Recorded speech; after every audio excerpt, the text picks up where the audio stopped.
and Audrey, you got your mics on? We are ready. Oh my God. Yeah, the whole world just got a little quieter. Audrey, you're good too? I am. Okay.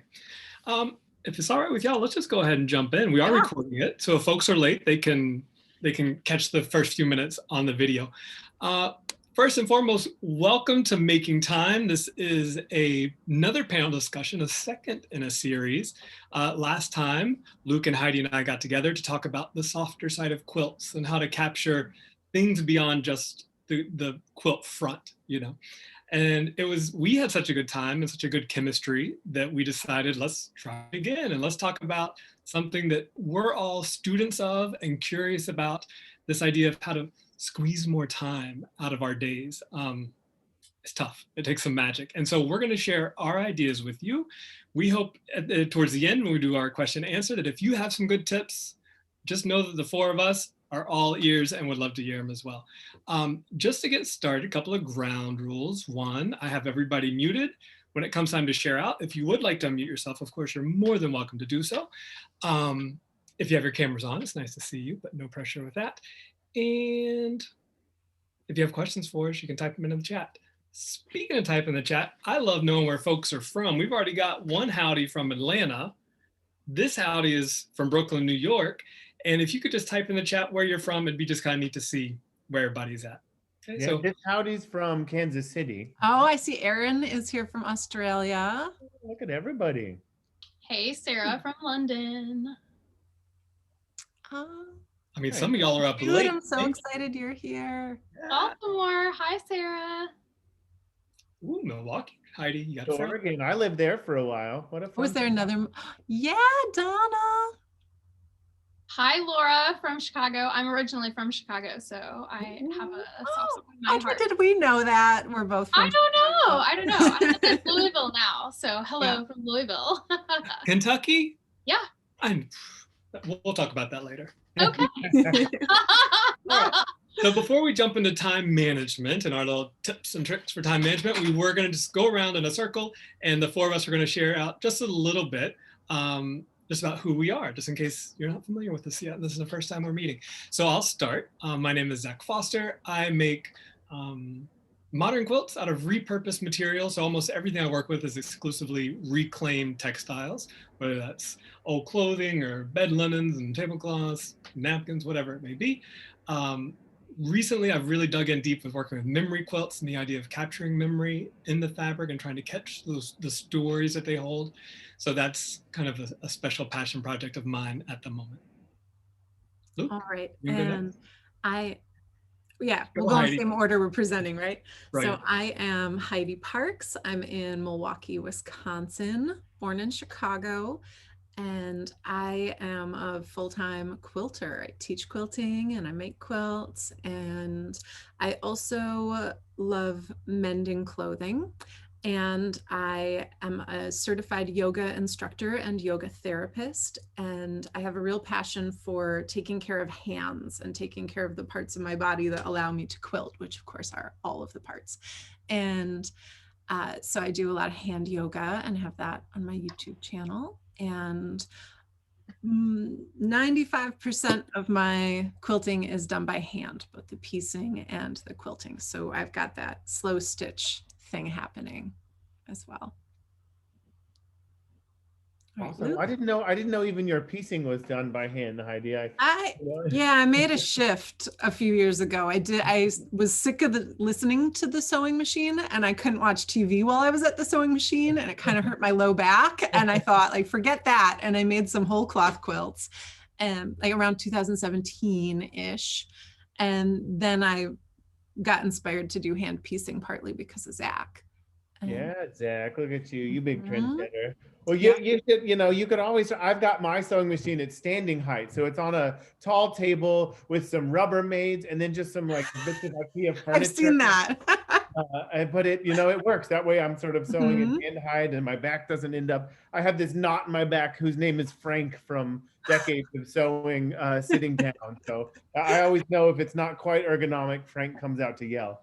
So it's my turn. I'm Luke Haynes, quilter by way of architecture. So kind of Sideways from Zak and Heidi, I think of quilts, and my big soapbox is quilts as sculpture. So I think about the space that quilts hold. I think about the concept that quilts sort of take component stories of the fabric put together to create an environment. So I'm a lot about the kind of experience of the human element, both to the material as a maker, as well as the sort of nostalgia of the fabric bits, but also the final object, this kind of reason you want to touch it, this reason you want to cozy with it. So that's the thing that I'm really working with, is kind of engaging with the concept of quilt as sculpture object is kind of the realm that my work has been getting into.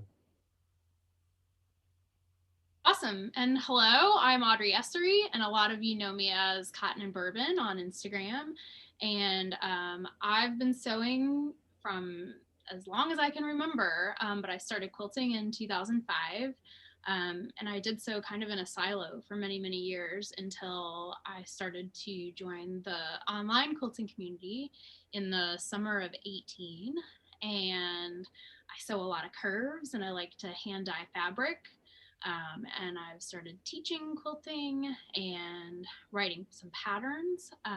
And I just love kind of modern geometric design. I'm really inspired a lot by screen printing and graphic design, and kind of big, bold colors. So that's a little bit about me. Very cool. And we are so glad to have you for this chat, Audrey. I know that your work and your level of productivity stood out so much to Heidi that she was the one that really looped you in with this. So thank you for joining us, and thank you for Heidi for recommending Audrey. Yeah, so fun for us. Yeah, that way we can all get to meet you and sort of learn and be inspired. Yeah, thanks, guys. So without further ado, let's talk about how to make time. What do you say? So I, as many of you know, quilt full-time, and I also work full-time. So my little portion of this of tonight is going to be called time management when you're already working a full-time job. Ugh. Because it's tough, but there are ways to do it. And I know that Audrey also works and has another job. So we're going to be giving you some, I imagine, tips that could apply if you really got multiple sources of responsibilities that you're working with. My number one piece is a planner. Recently, just last week, some of you knew I had to make a last minute trip home to visit family.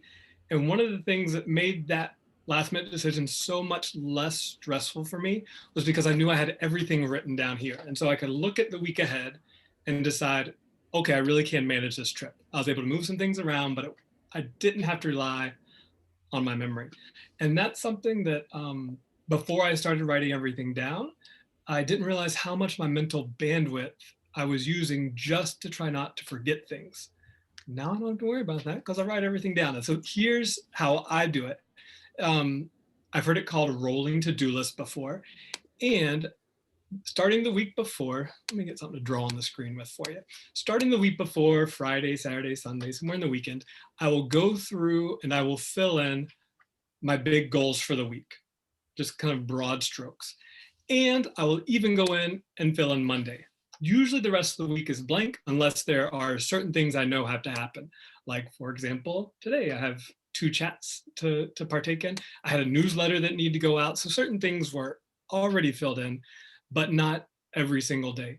I find that after I get Monday started, then I can do Tuesday. And then by Wednesday, I can usually go ahead and do the rest of the week. Like I've already found my flow for that week. I think those of you who are familiar with bullet journaling might recognize, I think this is kind of a premise from there. I'm not quite sure, but I also use a lot of little codes. One is like a little envelope. There's an email, an important email I need to write. Another one I use is like a C with a circle around it. That means it's a computer-based thing. So when I'm sitting at my computer, I try to sit down and do all the C things. But I think, Luke, you're going to talk about time blocking in a little bit. So I won't say too much about that. I also have a P that I use somewhere. That's for things I need to do on my phone, because I try to keep similar tasks together as much as possible. As I do it, I check it off. I used to cross it out, but it just felt ugly. So a little check felt cleaner to me. So this is the idea of a rolling to-do list. Anything that doesn't happen one day rolls over to the next, to the next, to the next, until it gets done. Because I do teach full-time, I will also make a lunch break plan.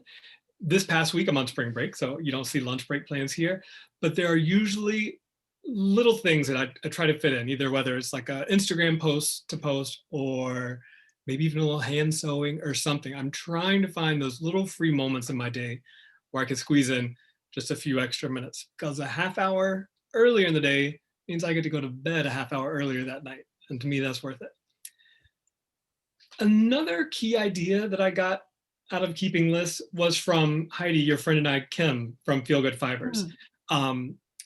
She and I were talking about how a lot of times to-do lists can feel like taskmasters, or they just feel like a weight or an onus that we carry around with us. She says, think of this list as your friend, this friend that's supporting you, that is helping you achieve what you want to achieve.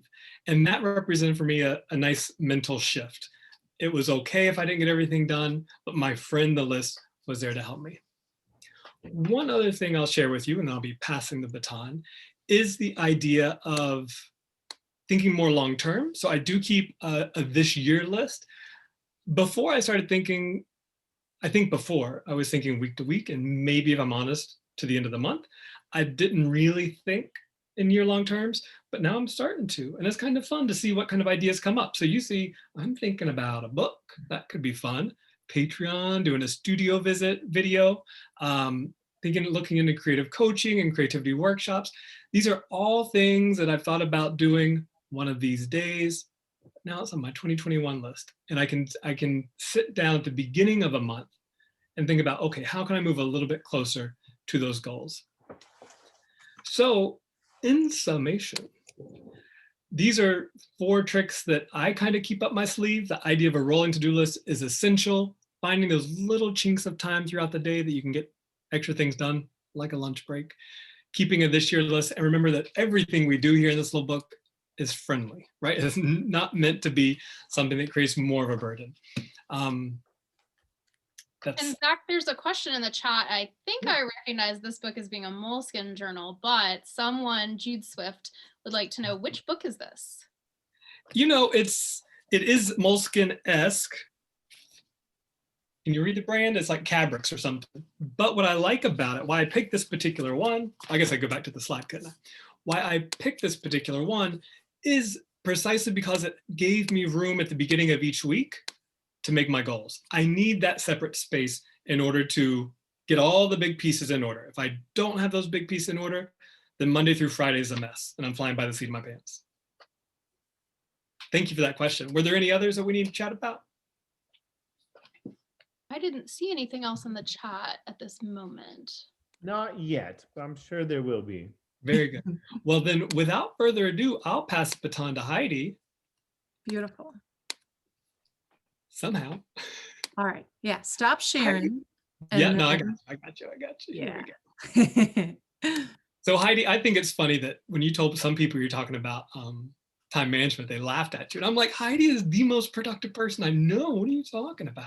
Yeah, we were texting. Now, make me the host too. But yep, I got you. Yeah, I just my can't tell aunt where you click buttons. laughed at me last night, and my career coach, Lisa, who I wrote beautiful things about, I told her I was talking about time management, and she laughed at me too. So, but that, kind of goes along with one of the themes, because I find it can be very easy for me to think that I'm not managing time well, or that I'm behind. And then how do I get straight with myself for realizing, oh, actually, I do manage time well, and I do get a lot done, and that can't just be an accident. So yeah, it seemed very appropriate. All right. Number 1, I do not rely on willpower to get things done. What I do instead is I try to rely on habits, things that I know to be true about myself, things that I know I unfailingly want to do, am interested in, and that those habits then are what I lean on as I'm making things. So for example, my shirt that I'm wearing is one that I made while on the airplane on my way to India. So that is the intensity with which I desire to sew and to sew by hand. You can't stop me. So I don't need to put it necessarily in my calendar because I'm going to be sewing. One of the things, though, that does get me stuck is that I never think I'm sewing enough. And so in my newsletter that I wrote all about time management that went out this week, my friend Laura helped me pick up on this quote that was in it. And I wrote, "Oh yes, I am a completely insatiable hedonist when it comes to sewing, and I would literally sew till my arm fell off if I could." And that is very, very true of me. So I needed a way to kind of get right with the thought that I think I'm on the computer all the time, that I have created a new 40-hour plus a week job for myself. I used to be a high school art teacher, did that for 9 years. Now I've been doing this, I think, for 7 years. And it feels like the quilting is still my hobby that I do after school, and all the computer stuff for this job is what I do 9 to 5. But I actually do sew a lot. So that's something that's happening in my mind that I think I don't get to sew enough. And I think actually because of Laura's comment on my habits lecture at QuiltCon, I was replying to her. It was either that one or one about the art world. And I wrote back and I said, like, actually, I did do a lot of sewing this year. And I counted up all the quilts that I sewed. And like 3 of them were just commissions that I hand quilted somebody else's top, but I still made time to do a lot of sewing for that. So I think I made like 18 quilts entirely by hand, no sewing machine in 2020. So obviously I sew, and it is a false perception that I don't have time or never get to sew. And so I decided for this year I was going to get a little mini Polaroid type camera so that I could take pictures of things when I finish a quilt or when I finish sewing something of significance. So this is where I'm at this year. I've made 4 quilts, and it's really nice for me to know where I am at that. Also, with this idea that I would sew until my arm fell off, I need to be strategic about incorporating hand yoga and body care into my routine, because if I sew too much, I will then not be able to sew, and I'll have to take a week off to let my thumb rest or let my elbow rest or something. So one of the ways that I remind myself to make time for hand yoga is that I made a YouTube channel with hand yoga on it. So I have to follow that commitment. I also love practicing hand yoga with tools. So I will have these tools around my house. Like right here, I got my tennis ball and a sock. And that kind of thing will remind me, because I will visually see the tool and get that reminder to manage my time that way.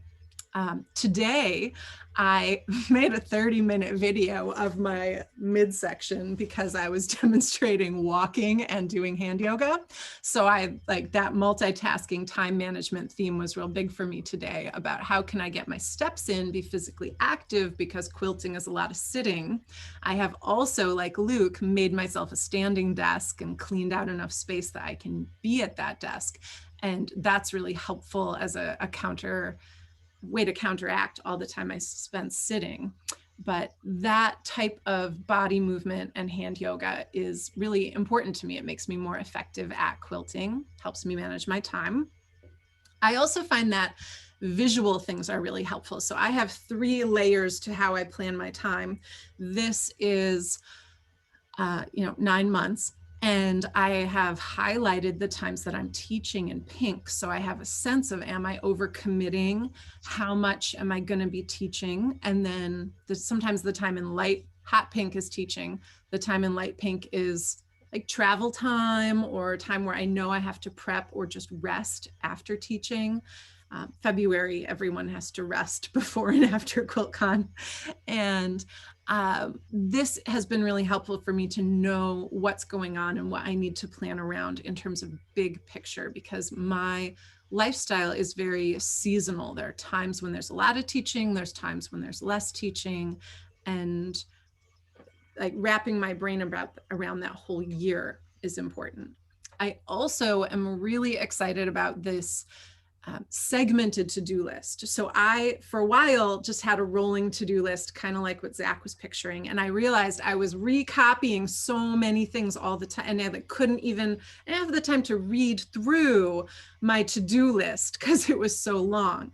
So what I started doing a couple months ago was to segment my to-do list into different topics. So I've got my long-term goals, things to make, personal things to make. And like, I thought I didn't have much time to make things for myself, but actually that was one of the lists that I filled up the fastest and had to give myself a new list for, because I actually do sew a lot of things for myself. So it helps to ground me in reality with what am I actually doing versus what am I perceiving myself to be spending time on. And realizing all these quick hit things, I actually do get them done. Is helpful. And then also, oh, I didn't cross anything off of my long-term goals. Maybe I need to carve that into my schedule a little bit better so that I can get some of that checked off in the next 6 months. I also have found that I've been struggling with some female hormone issues for the last couple of years. And I think partly being self-employed is a really intense schedule to be on. And I have realized that I really do need to listen to my body. And on that monthly cycle, like there are a couple days where I can't do anything. And it doesn't mean I cancel a commitment that I have, but it means I don't make a plan for in the evening too. I make a plan to just work maximum like 6 or 8 hours. And then I rest the rest of the day. And that has helped my health a lot. And so just that awareness of a year, of the week, of the month. I forgot to take a picture of my weekly planner, but I do have one of those like Zach has, and I draw from my to-do list and put it on there. I also, when I make commitments, I think about what would be strategic to do. So here is an image of me walking 6 miles to my artist residency that I'm doing right now, and then walking back home. And a lot of times I drive over to the lakefront to be there. But I was thinking, I'm already really interested in spending more time by the lake, in walking more, in being outside more, especially with the pandemic. It's nice to see other humans outside. And I said, yes, I do want to apply to do this art servancy residency that's here in Milwaukee. That is going to gel with my goals. And I had actually just made this commitment and written, my allergies have been bad this spring, but I suddenly long to sow plants. And that felt like, yeah, I want to sow plants. I see this residency. Let me commit my time to doing that. I also did a 100 days project during the pandemic. I was realizing that COVID time was getting to me and I was losing my perception of time, which I think is why I've instated these new goals with the Polaroids and some of the other calendars that are visual, so I can be in touch with time better. But this quilt and having a daily practice, sometimes I just caught up on the weekend, but that also was really helpful for grounding me in what is the reality of how time is passing? What am I actually getting done? A few real quick strategic tips that I have is a lot of times I like to quilt with 3 needles going across the quilt. That way I have to move my body and like the book that creates tension for me less. I only move the book 3 times instead of 9 times each time I'm going across. This is a video of me at an artist residency with Marley Grace from Have Company, and I didn't have much space for a design wall in the residency. So that's the door to the bathroom that I was taping things to. And I find when I quilt, no problem is too big. I love the challenge of not enough time, not enough materials, not enough whatever. And my other career coach that I've been talking to, Kate from the Art Institute, she has really taught me to look at how do I solve problems in the area where I'm strongest, which is quilting. And then how can I take that same kind of problem-solving mindset into the things that I struggle with, that I don't feel successful with. And so I remember, oh yeah, time and space is no obstacle for me. So clearly that can't get in the way of my long-term goals the way it currently is. This is a quilt top that I hand pieced in 3 hours because I was going to teach a class in Denver with the MQG sessions called Hand Piece a Quilt Top in a Day. And I thought, if I can do it in 3 hours, my students can do it in 6 hours. And it's a little bit plain looking, but then the quilting, which is very complex, helped to resolve that. And so, you know, if I can hand piece a quilt, which people think takes a year, in 3 hours, that then surely I can tackle some of my other goals as well. And they give me confidence in the rest of my life. I also love to preview what a quilting line will look like. So this was a commission that I did. And rather than doing a full-on test swatch, I just tested out colors and angles. And that way I didn't have to invest much time in picturing what the quilt would be like. And that helped me to be much more efficient, especially with a commission where you want people to be happy at the end. And then this is my last slide. These are some gifts that were made for me by loved ones and colleagues. So I got lots of gifts from Zach Foster. I've got lots of gifts from my friend Allie Dijon from the Makery, who's here, a hand-painted rock from my aunt, a finger massager from my mother. And these tools, having them around my house, remind me that people believe in me, because sometimes it can just be hard to think, do I still want to be self-employed? This is hard work. And those reminders give me courage and perseverance throughout my day and all the planning that I'm doing.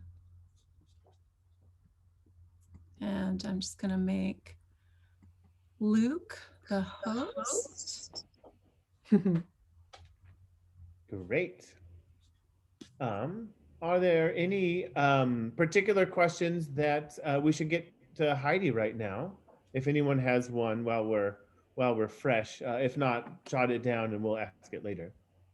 Luke, there was a question in the chat about an app that was used to track sewing time. Barbara Strick mentioned an app. And there was a follow-up on what app was used to track that. That seems like a really intuitive way to track your sewing time in addition to Heidi's Polaroids. I used to do that when I was new at quilting, my first 2 years or so, because I just couldn't wrap my brain around, like, how do I do my pricing? And so I would try to time each quilt that I made and just remember to log in and log out. Our friend Mara Grace Ambrose, her husband Chap made a timer where it's a cube and you just move it when you return to what you're doing. And because it's a physical thing instead of an app, that sounds really appealing to me. I think my app was called Activity Tracker, but 7 years ago in the app world, it's probably gone now. But I know it's easy to look up when you're on your phone. And yeah, someone else, Carrie, wrote that they like the 3-hour quilt top. And I find forcing constraints on myself is so helpful. And not only does it create unexpected results in the quilt, but I like it when those constraints that I give myself when I'm sewing mirror constraints that I'm feeling in other corners of my life. And like, if I can be improvisational and make something beautiful in spite of that, then I feel like, oh, in real life, even though I don't have all the time that I want, or like people aren't behaving the way I want them to, that's what this one's about. And I love that lesson that I learned with this quilt. That helps me a lot to be able to reframe that story that I'm telling myself about that limitation.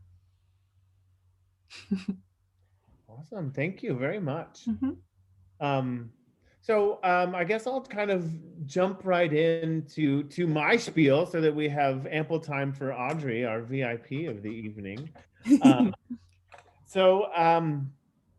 Okay, well, I'll just go ahead and share my screen. So time management, as where we all are for here this evening. So how do I explain this very succinctly? So there's this really great systematizer who's created this system called GTD, which stands for getting things done. And you see it a lot in business world and sort of like efficiency jargon. But one of my favorite components of that is breaking, thinking, and doing. So for example, if you're making a quilt, you would design the quilt and then you would sew the quilt. So you have broken the thinking part and the doing part, as opposed to sewing two pieces together and then stopping and thinking about how those two sewn pieces together could go with the third, and then stopping and thinking how a fourth could come in. And certainly there's improv and there's reasons to do it other way, but from efficiency standpoint, the breaking of thinking and doing really makes a lot of sense. So a list is a good way to do that, but just to kind of give you that overall concept where a to-do list makes sense under this umbrella. So to-do list is a list of the thinking that you then go to the doing, because it's inefficient to jump back and forth. If you're at the grocery store and you have to stop every aisle and decide what foods you need for the 5th meal that week, and then you stop at the next aisle and think what food you need for the 7th meal that week, it's far less efficient than if you make a grocery list and you're just like, okay, I need flour, mayonnaise, raisins, whatever the things are. Not for one dish, mind you, that's disgusting. But that idea of breaking apart the thinking and doing helps you kind of denote time for that. And we'll talk about sort of time blocking, but to-do list is a perfect example. So thinking, okay, I know I want to make a quilt, or I want to make a souffle, or I have to make groceries, or whatever it happens to be. Take a moment and do the thinking ahead of time. And that's not to say you certainly won't think later, but you can get a lot of that work done very efficiently. You and a piece of paper can do your to-do list, and then you go into grocery shopping, sewing, ladling, whatever your kind of doing part of that is. And it's just a way to think about the sort of bifurcation of tasks involved with something as kind of daunting as quilting or whatever. And this goes across the board in terms of lots of business strategies, but wanted to share that. And sort of a subset of that are the to-do list. And I'll skip this one almost entirely because, Zach hit on it so well, but one really important part about this that helps me understand it, because I'm a very analytical person.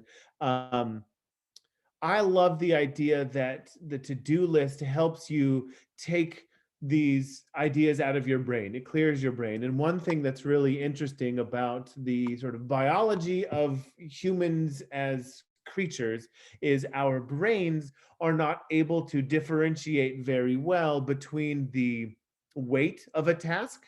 So if you want to buy a car, or if you need to decide whether you want Honey Nut Cheerios or regular Cheerios, those two decisions may not look different in your brain. So deciding between Cheerios and deciding on a car, though vastly different in terms of life effect, don't make much difference in terms of your brain because of the sort of, historical biology where we come from. Like, your decisions are, do I want to eat that or do I want to run? But we've got these complexities in our life that are built in through these sort of systematized communities and civilizations that allow more complex thinking. So what you don't realize is even small to-dos or small conundrums live in your brain in a cycle that's nearly as much weight as some of the larger ones. Oh, do I want to go to grad school? Do I want to retire? Are we going to have another kid? Or I better do laundry? Or did I walk inside with dirt on my shoes? Or did I leave the keys in the door? All of those cycles are the same weight in your brain. So to-do list is a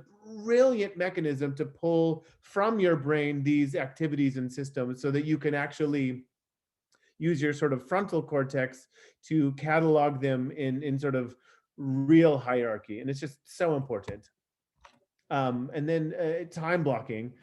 I'm laughing right now at my PowerPoint, which is just the words I want to talk about and an image from the internet. But it's important to think about time management, again, if you look at, you think about sort of breaking apart thinking and doing. So designing your schedule in components is very helpful, so that halfway through a day, you don't have to rethink the system. You say, okay, I designed on either Monday morning what my Monday was, or all day Monday for what my week will be. And you know, at the end of your 1 hours of email, that's done. You get to stop, and you don't have to cerebrally go through all of the components. So time blocking is a brilliant way to make sure that you can get done everything you need to get done. And so you kind of can look at a schedule, and colors are brilliant, or just a notebook like Zak has is brilliant, or just often I will do it by day. So I'll have a ceramic day or a quilt day. I used to do marketing Monday. So every Monday I would do inbox to zero, all my social media. If there was any calls for art, I would apply for them. If I had a interview for a magazine, I would schedule it for a Monday. So marketing Monday would be for me. So I was time blocking the entire day to get all of the output taken care of. So then I would have the rest of the week where I didn't need to be tied to my media. I'm trying right now to do it in the morning, and it's significantly less successful, because I find that sometimes it's 2 o'clock in the afternoon and I'm still staring at my phone, or I'm still doing email. So, I'm constantly learning about this. So learning about how time blocking actually works for you takes a bit of effort and experience. Certainly people with kind of jobs have big chunks worked out that have kind of, hours that you have to be present or on Zoom or whatever. But then you can kind of find these moments in between, like Zak does his lunchtime kind of minutes, and then afterwards, before, and you can just start to really take the pressure off you at every minute, having to decide how best to use that time, because you've chosen ahead of time. So, again, online calendars are brilliant. Physical calendars are brilliant. As deep as you want to go, they can go, minute to minute, or they can go sort of morning, afternoon, night, or they can just go Monday, Tuesday. I mean, it's really up to the way that your system works best for you. I mean, for me, when it's quilting, I have to block off a good like 6 hours in order to get anything done. Because if it's 15 minutes, that's how long it takes me to go in there, scratch my hair, remember what I was doing, think about what color I liked, make sure my music is playing, get the temperature right, and then I leave. I haven't done anything. But I know, and that's for me, right? And so I know that if I set aside 6 hours, I'm going to have a good 5 of those hours where I'm just cranking. I can make a lot of work. But anyway, so that all comes into sort of personal experience. And another piece to time management is more of a suggestion born of personal experience, and that is, make sure you take care of yourself. And I know I often find these sort of like competing guilts. Oh, I should be making, because that's my job as a creature on this world. I should be making, but also as a creature in this world, I got to take care of this body that's going to harbor me through my, through the end days. So, am I feeling guilty about working so that I'm not doing whatever exercise I need, or am I feeling guilty about the exercise because I'm not doing the work that I need to do? And just to kind of recognize that is built into our economic system, and that is external, and that ought to be reassessed for each person, that it is very important to take care of yourself. And that is different for every person. For me, it is 30 minutes of exercise in the morning, making sure that I meditate every day, and also finding an end to my day. Because otherwise I'll work till 11, midnight, 1 in the morning, and then I'll be exhausted the next day. And the next day, as I'm exhausted, I'm feeling sorry for myself that I'm not as efficient as I want to be. And it's just this bad cycle. So recognizing that I need to stop at a certain point of the day is actually very helpful from a self-care perspective. And then I can watch some trashy TV, right? So I've built into my own understanding that watching trashy TV is actually a self-care. It's not a sort of hand to the world. It's actually a way to care for myself, because one can only, make certain things, as Heidi said, her hand cramps up, my Frank gets angry with a certain amount of time. So So recognizing that, trashy TV, glasses of wine, weekends with your friends, like, meditation, yoga, whatever the things are that you really know of that are important, give yourself a permission to do it. And I'm telling you that because I still struggle with it, and just recognize that it's just so important to time block parts of your human experience for the human experience, right? Don't be on your phone, don't be on your computer. And taking a walk with the dog for me is such a lovely way to kind of remember that I am a human. I'm just in this world of like, can I get classes, and who's going to show my thing, and oh my god, did I ship, and I hope no one's mad at me for sending the email late, and blah blah blah blah. And I forget about the sort of my cerebral forgets the corporeal. So anyway, just these permissions for me that I'm working on, I wanted to give to everybody to make sure you do some self-care. Last slide. Learn from others. People have been studying everything you want to know, and there's resources for all of it. So make sure you ask, make sure you look, make sure you learn. I know for me, lots of people ask me about quilting, right? Because I've spent a lot of time learning it. So people ask me about quilting. Oh, what's a method that you find is better for binding? Well, I've got something to say, and I don't mind people asking, but I also ask questions of accountants, or, mechanics, or people who are better at time efficiency, or I'll take a class from a yoga instructor because I don't know that. So the idea of understanding that there are people who know more than you, and just asking or buying their resources, right? So take a class, buy a book, watch their YouTube, et cetera, et cetera. You have access in this world. We have access to the sum total of human knowledge on our phones and computers, and it's brilliant. And I just sort of wanted to throw that in there to kind of say, I'm still learning. And that's exactly why we did this talk today, is for each of us to learn from each other. But there's people who know more, and I think there's kind of a lot to glean from that. So there you go. They're my few slides in my little soapbox, and I'm going to make Audrey the host so that she can tell and talk. Awesome. Thanks, Luke. And thanks again, Heidi, for extending this invite to me. This has been really fun to get to meet some new folks in the community. So thank you. So, we've heard a lot about scheduling, time blocking, list making, and the things that I do are more on the line of efficiency when you want to make, how to make the most of that time.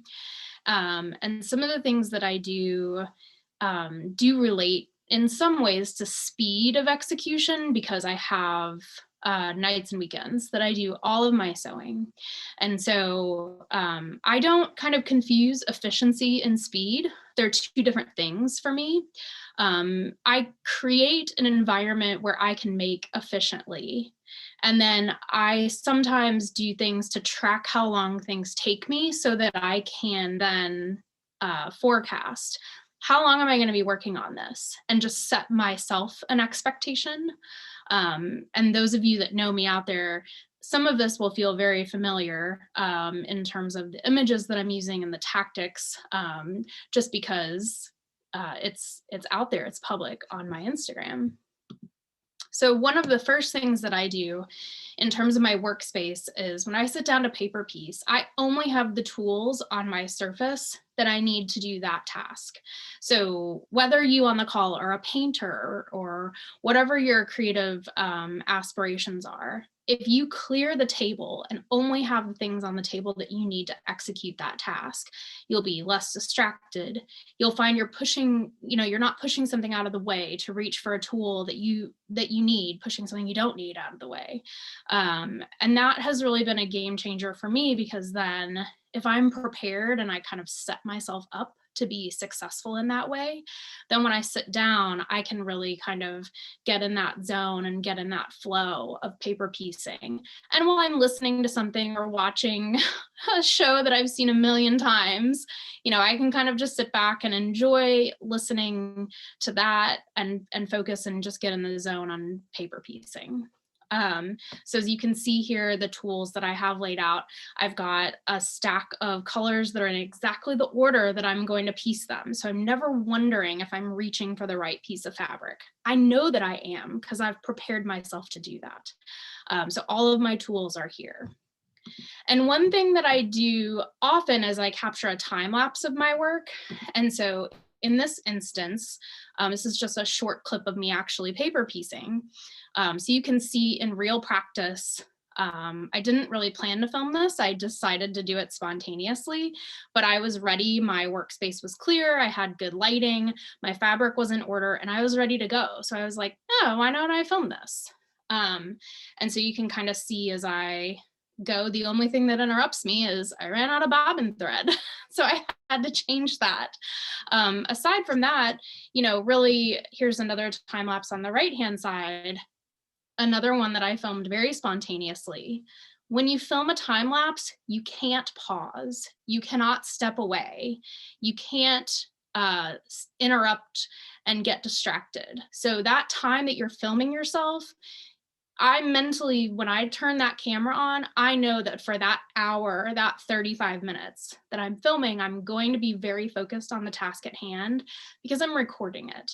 And then that recording, it serves two purposes. I mean, eventually that's content, right? For Instagram, social media, and like getting to show my process, which is something that people really love. People love seeing inside the studio, behind the scenes, what it is that you're doing, but also it keeps me very focused on the task at hand. So if I'm feeling a little unfocused for that day, I might redirect myself by deciding I'm going to film this today. And then it's like, okay, well, I can't pause. And that works, I would say 90% of the time. There are, times that I've sat down to do it on my long arm or stood up to do it on my long arm, and I've broken my thread a few times in a row, and then it's like, okay, I can't, this filming's done. I can't use this. And it kind of breaks my rhythm, but for the most part, it just helps keep me very focused. So in between setting your workspace up to be successful and then capturing a time lapse or capturing that process video, you're adding time on the front and the back end to set up recording stuff, but it's really very minor once you get in the rhythm of where to clip things and where things go. This is not going to want to change slides on me right away. Okay. Also, I have kind of like a list of hero or multitasking tools. So for me, this includes my clapper and my mini iron, my wool pressing mat. I use these plastic quilting rulers for everything. I draw with them. I draw on freezer paper with them. I use them for woodworking. You can see in my videos of making the clappers that I made here in the center of the video. I use my quilting rulers to mark the length of the clappers and to do certain things. So those are kind of the things that float around my house that are kind of hero tools that I use multitasking, or use that tool to multitask with a lot of items.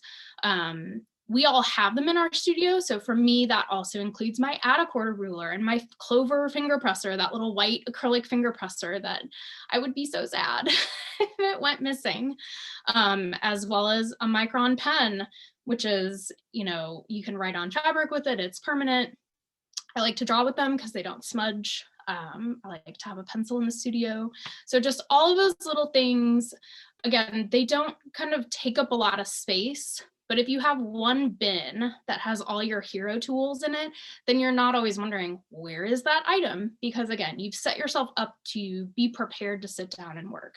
So if you don't have a lot of time, like I don't have a lot of time to do sewing and you want to sit down and enjoy it, it's kind of around the same idea of if you don't have a sewing area in your home right now, having a place where you can set your sewing machine, your sewing things, so that you're not constantly like setting it up and tearing it down is really a game changer in terms of saving time so that you don't have to continuously reinvent that space. I also repurpose a lot of common household items. So this is painter's tape going across my quilt. This is what I use to guide my sewing machine foot as I'm sewing with this metallic thread going across my quilt. I placed this painter's tape with a laser level I weigh my fabric down with these big silver washers. So the Home Depot next to the fabric store is my next favorite place because there are so many items there that can help you accomplish these tasks. So there are a lot of specialty items in the sewing, in your sewing store, your local quilt shop. Many of the things that I do are just with like regular old tools, standard ruler. I don't have a special ruler. I just use a lot of the standard tools. So look around your house. Things like painter's tape can be really, really helpful. Again, it's about efficiency for me because I have that little bit of time. And so I'm always, if I sit down and I'm working and I feel like I can't like move in my space, I'm reaching for something, something's not within arm's reach that should be. I'm always kind of evaluating the space that I'm looking in to see how can I be in my space more efficiently. Maybe it's moving the furniture around. I've done that several times in my studio recently because I need to be able to work more effectively in my space. I also experiment a lot digitally. So this quilt, Angular #1, is one that I made in 2019. And the center block you can see on the right, I made in the middle of the summer, and then it sat for many months before I decided to attach a border. To someone's question in the chat, how do you kind of like get going again? Sometimes I have to put stuff down, and sometimes I'll revisit digitally and kind of like mock things up over the top of it and draw. That's really helpful to me. But these digital tools are definitely an asset that you can use to your advantage. Again, experimenting with digital is going to be faster to take away lines and kind of improvisationally cutting fabric. And you can tell this is like a finger sketch on an iPhone. So this is not, I'm not using anything outside of most of our means of technology, and it's a really bad outline also, just for the record, but it got it enough where I could start to see like, okay, if I introduce this shape, how am I going to feel about it? I also did those corner L shapes in red. Was that a good fit? No. So I audition stuff like that to see kind of where I'm headed, and then when I get into the studio, I can be more thoughtful about things I've already eliminated.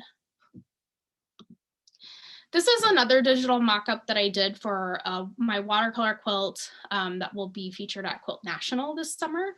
It is, I did hand-dyed fabric, so I just experimented digitally before I started dyeing fabric and things like that to see what that looked like if I could achieve this kind of fade out to white. And then this is the final version of the quilt. So this is a pretty literal translation of, again, the digital mock-up to how the quilt ended up turning out.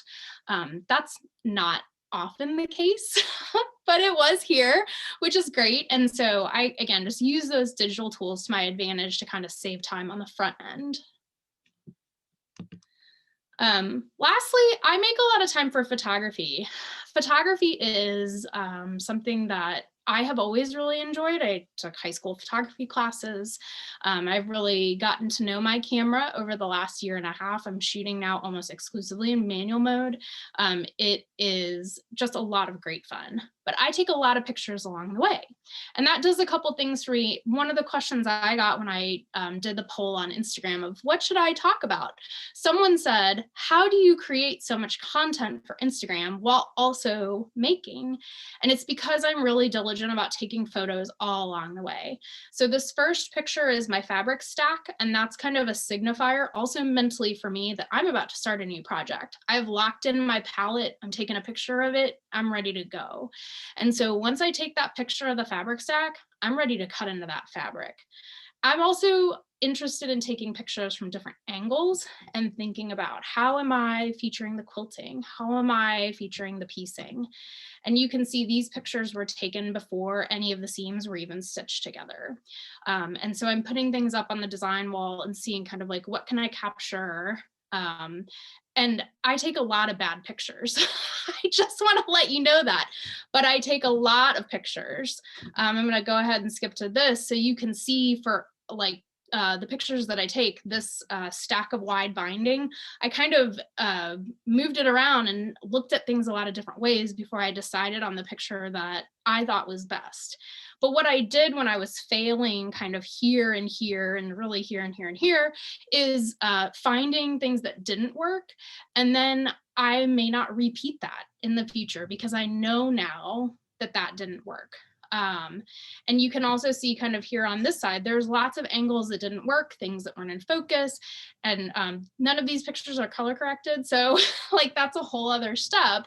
But just in terms of quantity of pictures, you have to take a lot of them in order to get the one that works. So anybody who's thinking like, who has a beautiful feed, they take thousands of pictures, I guarantee you. And I like to capture the behind the scenes. I don't know how my husband will feel about me sharing his like plaid pajama pants with the internet, but whatever, it's fine. I take pictures of, so you can full disclosure see kind of how I'm lighting things in my studio and what that looks like, how I have things set up. It's not like I just walked up to my design wall and thought, I'm gonna take a picture of that today. Took one snap, and then put it on Instagram. There's so many more steps that are included in that. But because I'm kind of planful along the way and I know I'm going to take a picture of this, I'm going to make sure that I'm equipping myself to be successful by having the right tools. And so it's just really interesting exploring the different ways to take those photographs. And I've really enjoyed that.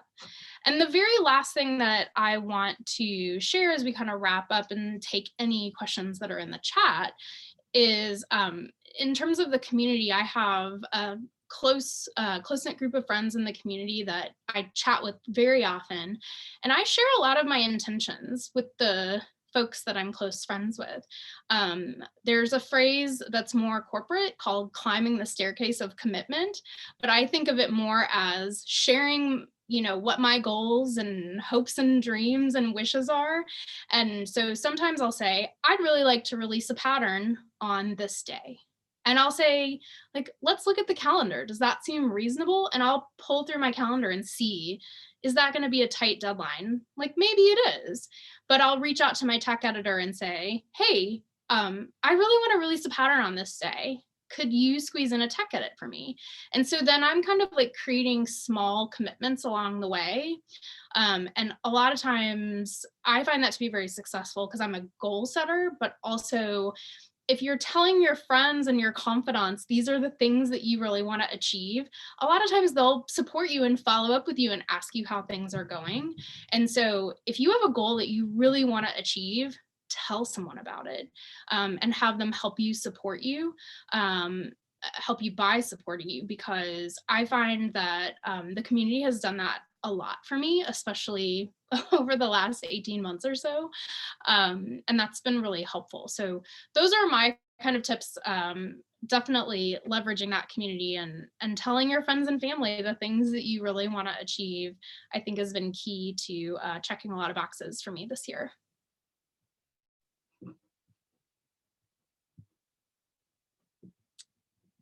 All right. I'll stop sharing. I think that was wonderful. Yeah. There's lots of good stuff in the chat too. Mm-hmm. So I want to thank you for that. That was awesome. I really appreciate it. It was good to see your perspective and kind of another way to think about it. So I really appreciate that. I want to throw Clayton, who put something in the chat. I want to put him on blast here. I'll put them on blast here and sort of say that their question is, as they're starting, they're daunted, right? So time management in quilting is somehow different than a lot of other things, right? If you're starting watercolor, you can make a postcard, you could do that in an afternoon, but you know, you kind of think of quilting, you better make a king size, like you want to make a quilt, you better make a big one. And so his question is, their question is about how to start, and especially time management. And, you know, like, as you know, Heidi, if you're doing something crazy with your hands, it takes forever. If you're doing something, you know, you've got to match points, Audrey, it takes forever. You know, Zach, if you're finding it in gutters, it takes forever. And so, like, how do you, you know, and I'm going to certainly put it to everyone, but the idea is, how do you time manage when you're beginning, because it feels so daunting? And my first answer is, you just make stuff, right? So don't start with a king size quilt. make a couple smaller ones, make a mess first, make some trials. But I mean, actually, let me take that back. Bigger than that, what are you excited to do? Do that thing from start to finish. There will be a part around 3/4 that it sucks. I don't care if it's something that takes an hour or it takes a year. 3/4 through is going to kind of suck, and you're going to have to push through it. So whatever the first thing that got you excited, why did you buy a sewing machine? Why did you buy some needles? Where did you get that fabric? What do you love about it? Do that. Do that first. Then do it again. And that'll teach you how to make something the fourth time that you're maybe not as knowledgeable about, is not as interesting. And Clayton had mentioned cutting into new fabric is a bit daunting. And let me be the very first of everyone to give you full permission to cut it all up. There's more. I'll send you some. Come to my house. If you cut up all your fabric, please come to my house. I have more. You can have it. I'm tired of the fabric I have. So you have full permission to cut up all the fabric, and worst case scenarios, you cut it too far and now you've got a problem you have to solve with other fabric. And there you go. There's your afternoon. Have a good time. So, I mean, yeah, what do you guys think? Yeah, Luke, I love that you're highlighting that question around beginners. I think something that I do that's similar to Audrey, but also very different, like my workspace has never looked as clean as yours, but I have a practice of making a go bag. And so I'll have all of my my heroes are in my little zip bag that also has like a zine in it from Zak and other little tools that I like. And I can grab that at any moment and know that it has my favorite thimble, it has pins, it has the needles. And then the other tools for that project, whether I need just fabric or the base quilt, or like if I'm making something little, like a 6-inch quilt, everything for that is in this little tote bag. And part of what I love about working by hand is I don't have to be at any particular workspace. So I can take that bag and, like, if it's pizza night at my aunt's house and we're going to watch a movie after we eat pizza, I have my go bag. Like, that's what I was doing last night. I have my go bag and I can be sewing at a moment's notice. I don't have to run around the house and grab things. Like, everything for that project is together. And I'll do that and sew outside when the weather's good. That's how I approach sewing on an airplane or a waiting room or any of those other unconventional spaces. So, if you're a beginner, I think tying sewing with social happenings, certainly it's harder with COVID, but as things maybe open up, you can get back more into this. But I love that idea as well for mending. If I know if I'm getting together with 3 friends in the evening and we're all just going to chat about our lives, I've got my little sewing kit and a pair of pants that has a hole in it, and I'll take those with me, and I'm getting to pair things and have that kind of bite-sized project to work on. So you're kind of suggesting the time management being use other things that you're already doing to get you to be in the habit of making. So if you're eating pizza and you're used to eating pizza, but you've got some time to, when you got to finish the movie, start putting the craft, the action, the thing you want to work on within that. So then when you're watching a movie and eating pizza, it triggers your desire to make the thing. So it becomes part of your habit cycle. I think that's a great way to bring something new in.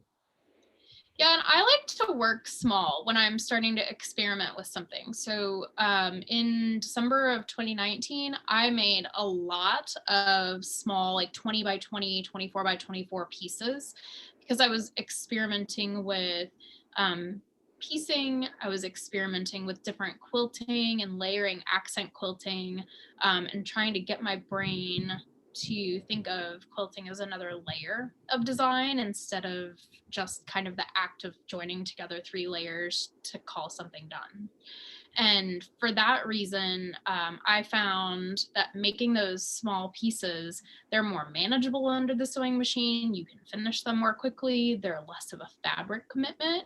And then, even if they're just small exercises, think of artists making these like gesture sketches just as a warm-up. Kind of think of it as a little bit of a warm-up, so that you can decide, is this idea something that I want to make into a larger quilt. And those smaller quilts really kind of help prime my brain for whether I want to move forward with an idea. And I also do want to clarify, my room is not clean. My one sewing surface is clean. So like, thank you, Audrey. That's good. Yeah, anybody who knows me has seen the tour of my studio, and I'm not brave enough to do what y'all just did.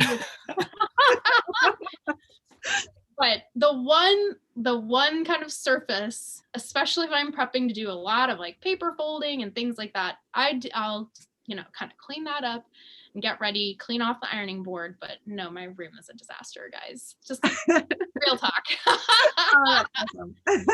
Yeah, I also. Oh, sorry. Go ahead. No, I was going to say that when you showed the picture of your work table, I was like, I wanted to crawl into my sewing machine. I'm like, my table never looks like that. But it is a hassle. It is frustrating to me. So it would behoove me to take the 5 minutes to pack up an old project before starting a new project. I really should incorporate that into my habits. Mm-hmm. We also had another question in the chat around social media in terms of time management. Oh yeah, I have that pulled up. I was gonna note that one from Laura as well. Before we jump into social media, because I know we got some things to say here, I would just add to the previous question that your workflow evolves. A lot of the things we share about managing time is kind of like the things you don't want to do, like the businessy aspects and all the loose ends. But I'm realizing, listening to y'all talk, that I don't have the same approach when I'm quilting necessarily, when I'm creating something. This is much more open-ended. This is a much freer time for me. And I would say that my workflow has evolved over the last almost 10 years of sewing. I'm coming up on my decade next year. In that, through conversations with Heidi, I realized my favorite part of the entire process is the piecing. I'm a color person, I'm a form person, I am a shape person. I like to piece. So let me think about, what does Zak's workflow look like? And so what that's looking like for me more and more is I just make quilt tops, I photograph them, then I fold them up and I put them away until one day maybe I'll quilt them. So I'm spending time doing the part of the process that I really enjoy, and then the rest of it can wait till another day.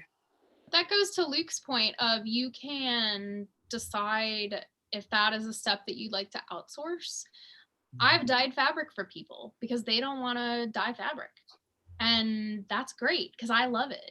And there is an entire team of at the Long Arm League of long arm quilters that are loving quilting other people's quilts because that is their creative journey. And so I don't know that anybody should feel pressure to do every step of the process from A to Z, depending on where they are at. I used to not enjoy the quilting as much. I do a lot now, and I didn't enjoy it, guys, because I wasn't good at it. And it took me a long time to get good at. You're not supposed to be good at something right away. It's okay to have stuff that's not great. And I still show some of that stuff on Instagram as I'm experimenting and playing. I mean, I'm doing these little improvisational compositions that feels very foreign and different to me because it's not as structured as what I would normally create, but they're fun and they're quick and I like it, and I'm getting to pull colors and use scraps and all kinds of stuff. So I think that there is a component of that, of feeling, everybody feels like, oh, I just picked this up, I should be great at this. I'm not. There's a lot of the pieces of the puzzle that I'm not very good at. I'm a really bad drawer. I have terrible handwriting, but I design electronically for that reason. I'm not a talented nothing by hand, but I can sew a straight line and a curved line. So I just don't want anybody to feel pressure that they have to execute every single step of the process. It's helpful to have done it so that you can appreciate the effort that someone else puts into quilting your piece or helping you attach binding and all of that stuff. But it's not every piece of the puzzle is for everybody. Yeah, I'm just exactly the same. I just wanted to say the same thing that you said, which is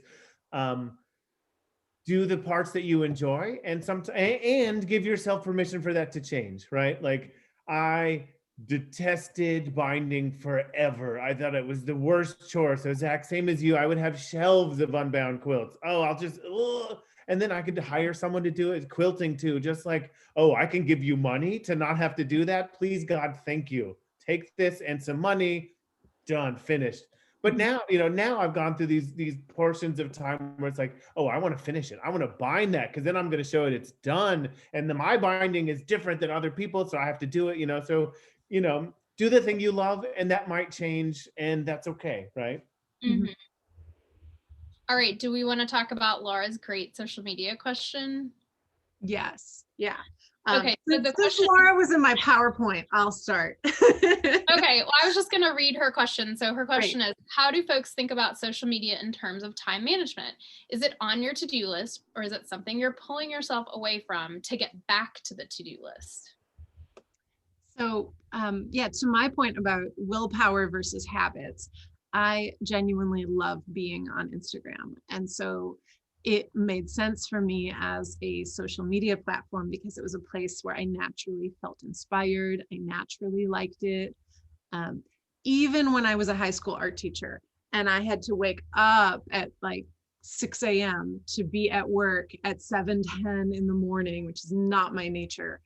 I would like, the alarm would ring and I'd hit snooze, and then I'd be bleary eyed and like, how can I make myself excited about waking up? And I would look on Instagram for 5 minutes and see like what were people posting. And it helped give me the energy to get out of bed and drive to work and do my thing. And now I do a much gentler version of that, where I like a lot of the time wake up without an alarm because I work it into my schedule. We rarely do anything. Does anyone need me before noon? And so then I wake up whenever I feel like it.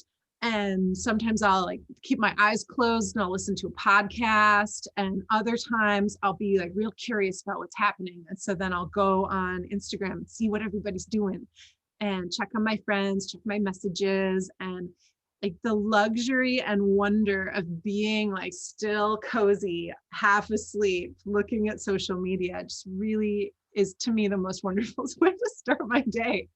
And oh my God, I wish I could be like you. I'm so much the opposite. I hate social media. I just have all these guilt complex. Oh, that person got that show. Oh, I can't believe they're in the MoMA before me. You know what? So I'm just like scrolling through. So you lovingly start your day with it, and I angrily try to get through it. So I think there's sort of well, and I think that there's, an aspect like what Audrey was talking about too, where I just am in the habit of taking photos of my quilts as I make them. I right now on my computer have over 40,000 photos because I don't like deleting them because I feel like I learned things. And now when I make PowerPoints about stuff, it's the photos from the archives that I thought were bad photos that are so helpful in adding texture and color to the paid lectures that I give now. And like that process stuff to me is really, really wonderful to be able to share and to show. And I feel like too, Zach and all of us are only friends because of Instagram, and I feel very aware of that. And that Audrey and I met in person. That is not true. We met in person at QuiltCon, but at one time me and Zach only met that way. And it was just really, it's a special place where I like to connect and show people what I'm doing. And I think, like I saw Zach take a cool photo of him in front of his quilt, and I was like, I want a photo like that. And then we were getting our advertising together, and Zach had a photo of himself holding quilts, and Audrey was like, I want a photo like that. And I just, feel genuinely excited and enthusiastic about Instagram. And I also give myself real permission to not post every day. So I am more like a five a week kind of gal. And if I miss a day or if I miss a whole week, it doesn't bother me. I feel like the last thing I want to do is just add noise or another photo that feels the same as what I did last time. And that feeling of it being fresh is important to me. And Because do I you know have we any? mentioned this in our soft bulk conversation, but back when I was figuring out, like, can a person be a quilter? And I found Luke Haynes and your account, and like Maura Grace Ambrose as well, and tried to look and see, well, what do they post? And to me, I love looking at someone's feed versus just what shows up, like their wall versus what shows up in my feed because of the algorithm. And like Luke, I remember at the time noticing that you posted a fair amount of selfies, and those were never your most liked photos. But when I went to your wall, I could see who you were. And like, I loved that you did that with an awareness that this isn't going to get a ton of likes, but it does something else for me. And the way that you would also do throwbacks, so people don't forget that you made these other quilts a while ago, and that you would post more than one photo of a quilt. I thought, oh, I posted it once, I'm done, I can't. And like, I learned so much from you about how to get mileage on one quilt and show it again and again. And, for social media and time management, to kick it over to Audrey, one reason why I thought of you for this conversation was the way that you post the beginning of the month. So every month you'll say April, and it'll have a little white line around it. And then I feel like you make your to-do list for the month public to be accountable, and like how amazing that is. And like, you don't get the most likes on those photos, but you are clearly committed to doing that. I am. So I love the month markers. I've been doing them, I think, really since the beginning of Cotton and Bourbon. And I created that graphic in Illustrator. So one day a month, or one day a year, I create those graphics for the entire year. And yeah, in my caption, I usually say kind of either what I'm looking forward to in that month. So April 1st, this is the month that we'll plant our garden, and I think that we're gonna have peppers and tomatoes and all kinds of fresh herbs, because we've been cooking with some of our friends this year, where we'll both make the same meal. We live in two different cities, but we both make the same meal and then sit down together over Zoom and have dinner. So I've been cooking with thyme and a ton of dill and fresh oregano and all kinds of things that I can't wait to plant in my garden this year so that I don't have to go to Whole Foods.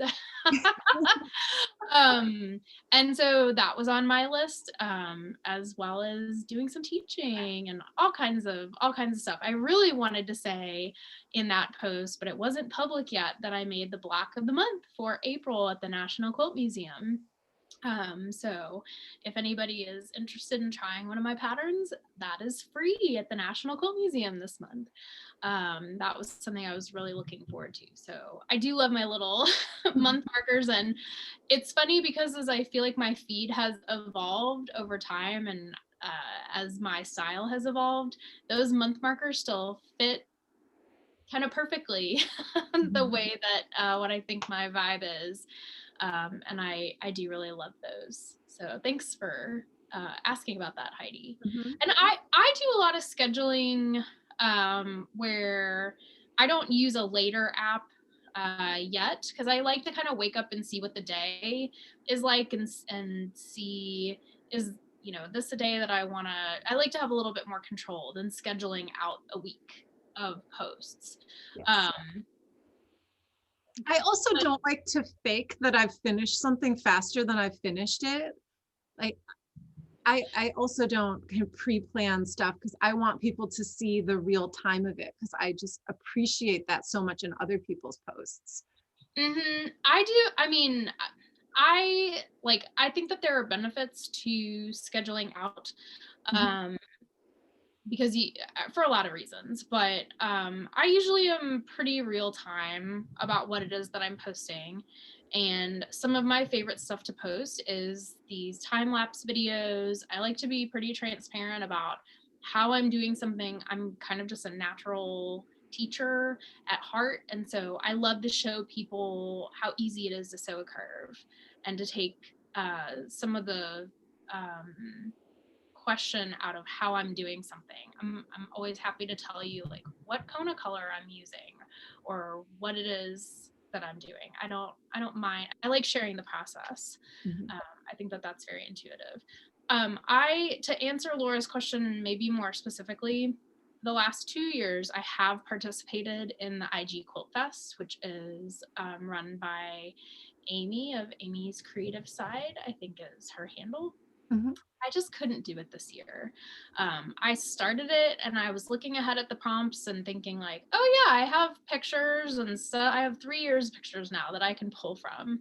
And then I just, as like a couple of the posts at the beginning, like snacks was the one that threw me. I was like, I don't snack in the studio. I can't do this. I can't fake this. I don't do this. So that kind of threw me off. And then I missed a couple days and then I didn't.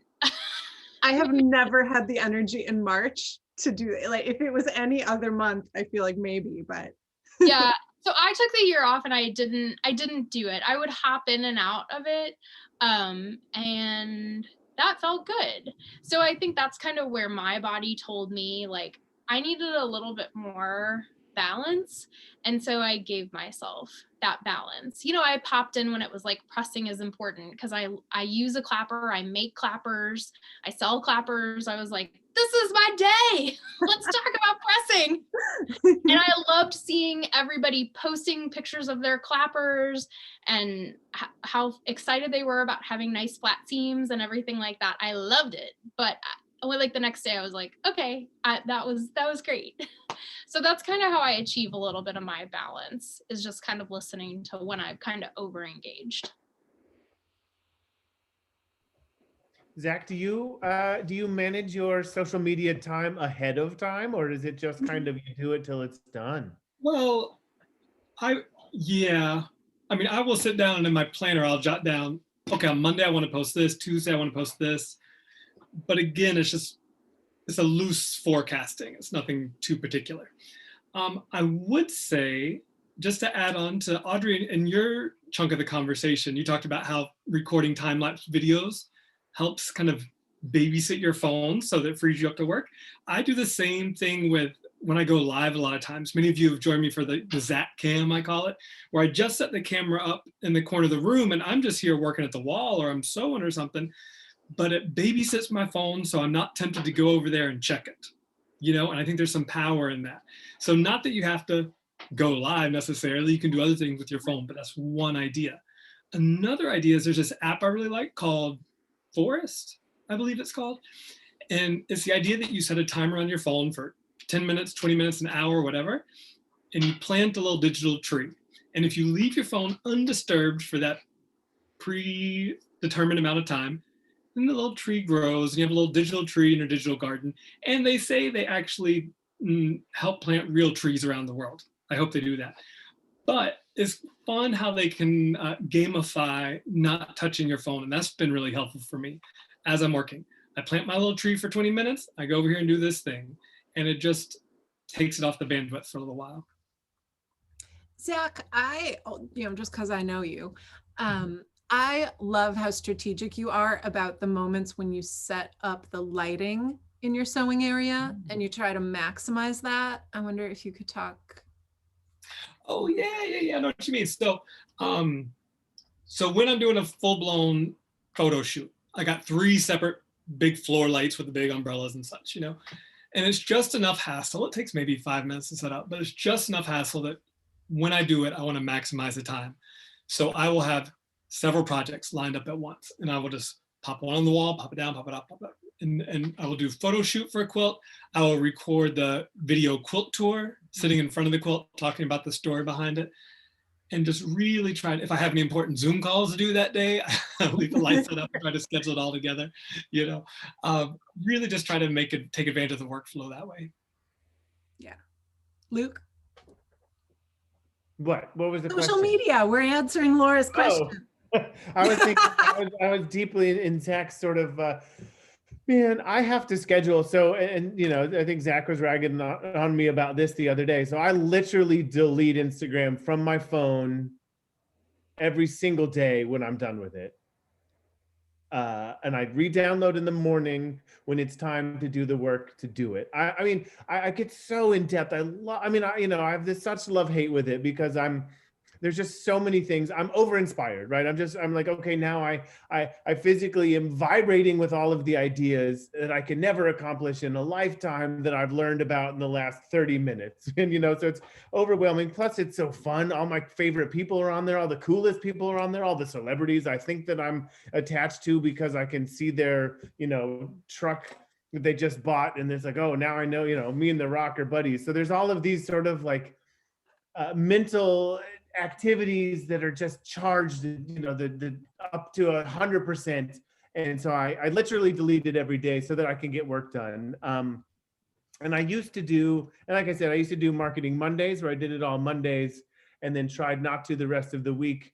That was a little bit nebulous because then I would check my email and then I would kind of look, and it was sort of like, there's this term, not to go too sideways, but in psychology, the term bright lines. And so what that means is if you want to stop smoking and you say, I'm going to cut back to 1 cigarette a day, if you did it. You did 2, you didn't do it, you did 1, you did it, right? There's a bright line. But if you say, I'm going to slow down on smoking, then it's sort of like, did you slow? Was it the same? It's very nebulous. So a bright line is a very clear way to make a boundary that whether you did it or not. So for me, I know if I stop when I'm done, 0 inbox, all my notifications are cared for and talked or whatever, I delete everything. It's a very clear, bright line. If I re-download it in the afternoon, I know that I've gone past the boundary that I'm setting for myself. So for me, I'm really, really working on that hard because sometimes it's more engaging to talk about work than make work. And so I'm working on that. It's kind of a work in progress, and maybe the system I've got works and maybe it doesn't. It hasn't been. So there you go. Your comment earlier about finding an end to your day resonated with me a lot. And I think that's similar to what you're describing now about when am I on social media and when am I not. And being more of a night person, it's been helpful for me to say, like, I don't do anything that could be construed as work after midnight, because otherwise I will just keep quilting and quilting till 2 a.m., till 4 a.m., till whenever.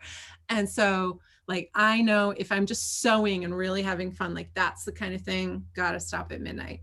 And I also, I started dating someone right before COVID, and it was kind of a good boundary that I thought, for this relationship, like this try at dating, I'm not going to like mix sewing and being on a date. And so, like, if I'm with my aunt, I'll bring my sewing and hang out with her. If I'm with my friends, I'll do that. But it felt like a slippery slope of like, will I just be always sewing when I'm with my boyfriend, or will it not be? And so, like, when I'm with him, I don't bring my sewing. And if we're watching TV, like, we literally just watch TV. We don't, maybe we hold hands and whatever, but I'm not sewing and watching TV with him. And, I think when I'm with other people, that for me is another clear boundary where I really try not to be on social media or poking around on my telephone. I feel like I have very vivid memories of the couple times where I've been late on a post, and then I said to my aunt, like, give me 20 minutes. I have to do this thing on Instagram. And I'm, naming it before I do it and giving it an end time. And it'll be the same way when I'm with Bo, where I'll say, like, can we both work because he's self-employed too, which is also helpful because both of us, there's so much gray area. When are we working and when are we not working? And so I like to name it in advance and give it a limit if it's not during that normal work time for me when I would normally be on social media. And folks, I love it, but it's dinner time here on the East Coast. So I'm gonna tap out. It's dinner time in the Middle Coast too. I'm hungry. Okay. I think people got to buy one, get one with this chat, because we started time management and then we went on to social media. This was double helping for you. So hope you enjoyed the chat. We will, I believe, send out a follow-up email with the recording to everybody that registered. So if you missed bits of it, or you're a little bit late, or you had to sign out early, in which case you're not hearing me talk now, but you'll be able to have access to the whole recording. Any closing words, folks, that y'all want to share? Yeah, this video will be on my YouTube channel. So if you don't wait for the email that I'm going to send to Audrey, that Audrey's going to send to everyone. You can check out my YouTube, which is Heidi Parks. And, we're going to be looking for our next topic to talk about in the future as well. So if you want to, as you say goodbye, maybe type in the chat. We did soft bulk. Now we're doing making time. If you want to do a little moment to chat in there, I won't leave till we finish typing those in, but it would be lovely if there are things that you're curious about, like salvaging materials. We love talking about that. Thank you, Cindy. That would be a great way to close out and say goodbye. Yeah, thanks everybody so much, and thanks for including me, Heidi, Luke, and Zach. Yeah, thank you. Yeah, I know. I feel like we all became friends this week because you didn't know these two before we started. And not yet, but I do now. You do very well. And Audrey, it's been really nice to get to know you and your work throughout all of this. Really stunning stuff. Thank you. All right, guys. Thanks, guys. Bye from London. Everybody. Beautiful. Bye, everyone. Bye. Have fun with all that time you're going to find. And make.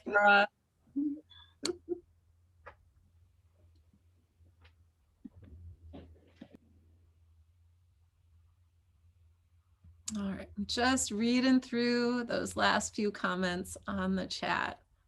Yeah, I am too.